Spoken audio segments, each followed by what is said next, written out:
Good morning, children. Today we are going to revise the third lesson in geography, physiography, and drainage.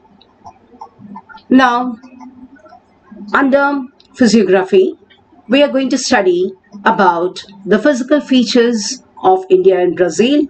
Today, we'll go over to the physical features of India. Now, physical features of India can be broadly subdivided into the Himalayas, the North Indian plains, the peninsula, the coastal plains, and the island groups. Now, let's look into the physical map of India. Now, here, today, we are going to discuss about the Himalayan Mountains and the Indo-Gangetic Plain. Now, if you look at the map, we can see the Himalayas here, which form the northern boundary of India. It stretches from the Pamir Knot in Tajikistan to the east. Now, in the east, the Himalayas are known as the hills of the Purvachal, with smaller ranges like the Khasi, Jaintia, Naga, Mizo, and Lushai, Patkoi ranges, etc. This, I think, we had discussed about these hills of the Purvachal even the previous session. Now, to the south of the Himalayan ranges, we have the North Indian Plain. Can you see this here? Now, this is the North Indian Plain. Now, the Himalayas are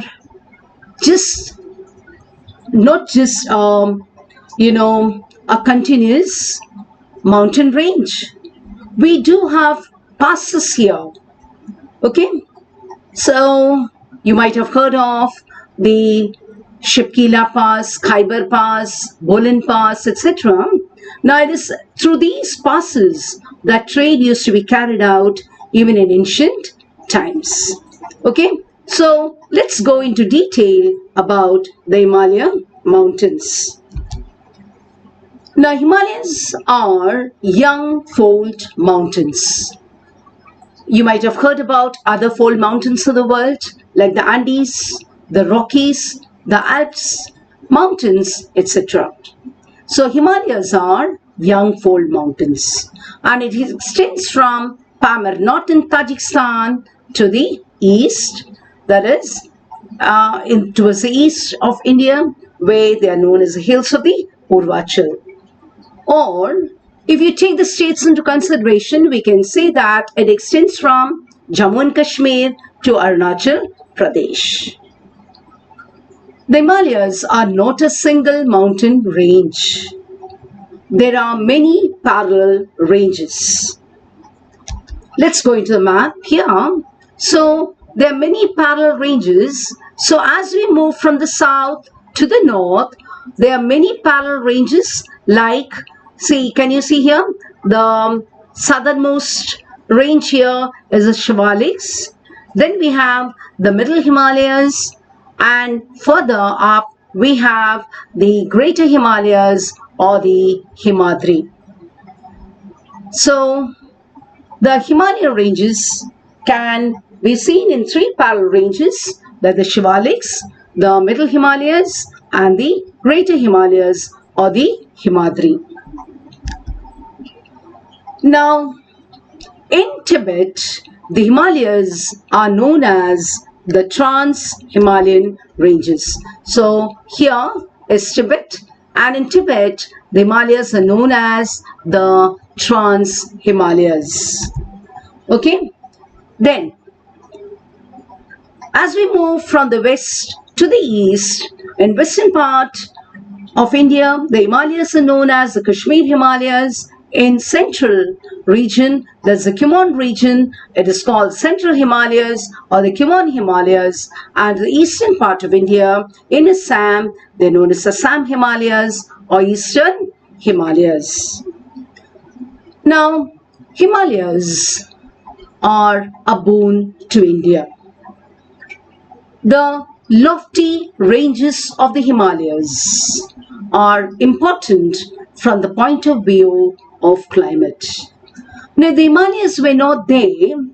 The southwest monsoon wind, which gives rainfall to India, would have just moved out of India. So instead of striking the foothill region of the Himalayas where it gives copious rainfall to India, the southwest monsoon wind would just have moved out of India and India would have been a barren desert. At the same time, the cold winds which come from China and Tibet would have entered India and India would have been a cold desert. Now, the higher reaches of the Himalayas always covered with snow, and these give or rise to many of the perennial rivers of India, like the Ganga, Yamuna, Brahmaputra, etc. Now, these rivers are perennial because in summer they get water from the melting of the snow and glaciers. So, these rivers are perennial and have water throughout the year. The Himalayas are also places which have a variety of species of plants and animals.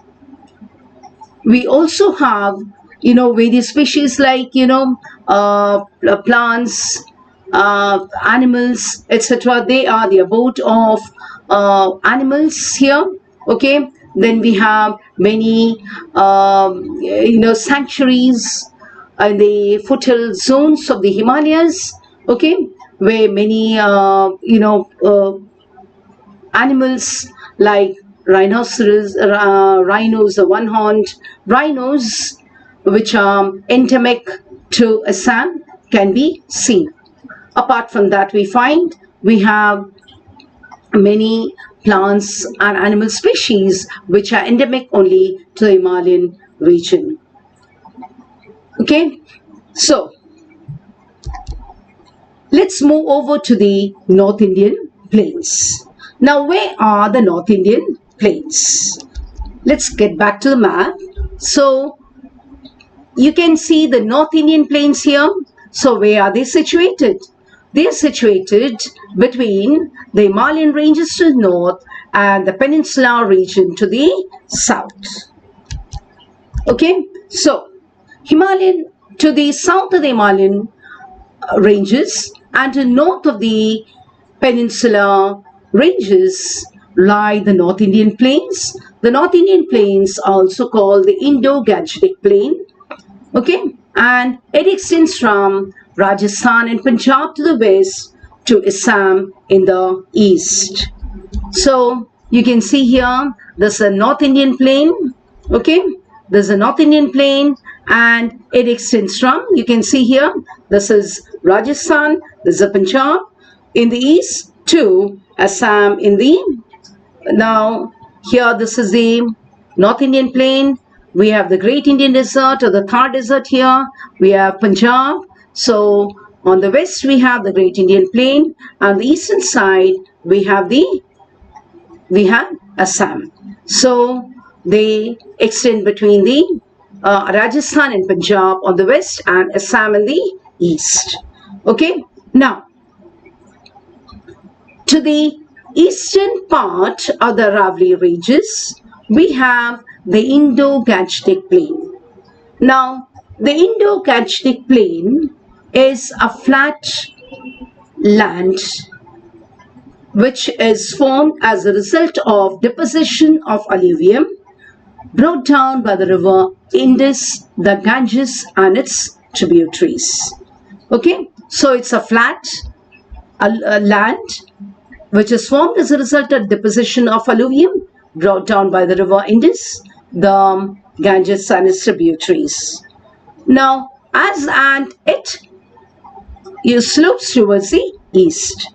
On the east, we have the greatest delta in the world.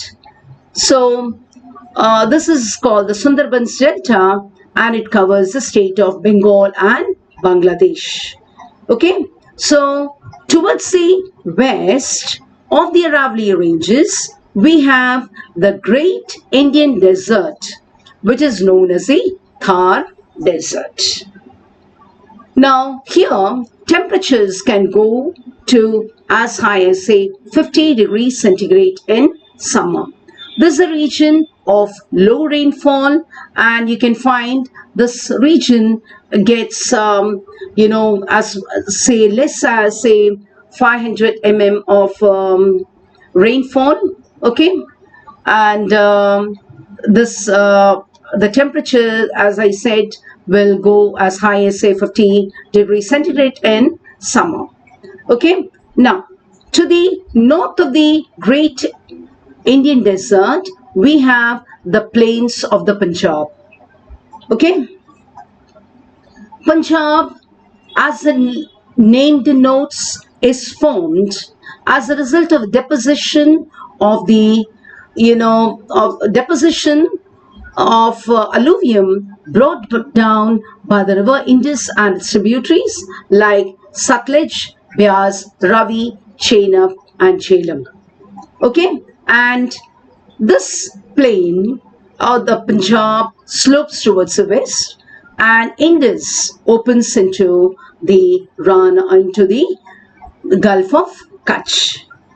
Okay, so children, I suppose you have understood the Great Indian Plain. So, as I said, the North Indian Plain is formed as a result of the deposition of alluvium brought down by the river Indus, the Ganga and its tributaries, and it slopes towards the east. Along the eastern part of India, the river Ganga and its tributaries, that is the Brahmaputra, forms the greatest delta in the world, which is known as the Sundarbans Delta. And to the west of the Aravalli Ranges, we have the desert. This desert is known as the Great Indian Desert or the Thar Desert. It is also called the Marusthali. Now, to the north of the desert region, we can see the rich, fertile plains of the Punjab, and this is formed as a result of the depositional work of the river Sutlej and its tributaries. Okay, then because this region is formed as a result of deposition of alluvium, the soil here is very fertile and agriculture is practiced. This is a reason why Punjab has been known as a granary of wheat in India. It is in fact the largest producer of wheat in India. Okay, children? Now, here's a small work for you. What you're going to do is, you're going to take a map of India and you're going to mark the following, and you're also going to make an index. Children, without the index, you will not be getting marks. Okay, so index is very essential, and you're going to mark the following: the Aravalli Range, Ganga River, Sundarbans, Lakshadweep Islands and Western Ghats. Now in the case of a river, children, you'll have to remember, you have to mark from the source to the mouth of the river. Okay? Now children, so this is a work for you. So thank you children. We'll continue this lesson in the next session.